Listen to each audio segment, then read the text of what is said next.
Dobrý deň, milí sledovatelia, vítam vás pri 10. časti tejto videosérie. Na konci roka som zámerne nerobil video, lebo ďakuje sa až na konci a táto kniha je iba na začiatku. Pridal som iba nejaké ďakovné storičko. Zároveň by som toto celé obdobie chcel prirovnať k Formuli 1. A to zámerne, lebo tie 2,5 mesiaca, ktoré ubehli od vydania knihy, boli iba také štartovacie, zahrievacie kolo. A čo sme ním zistili?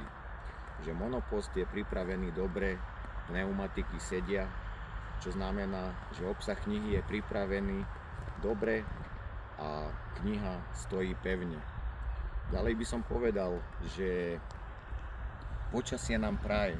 To znamená niečo také, že spoločnosť v súčasnosti, to čo prežíva, kniha je presne to, čo potrebujú teraz ľudia, aby sa zamysleli najskôr nad sebou ako jednotlivci a potom nad spoločnosťou ako celkom.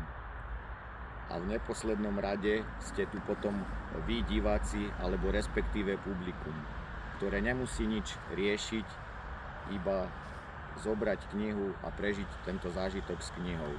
Takže vidíme sa pri ďalšom videu onedlho. Pekný deň, priatelia.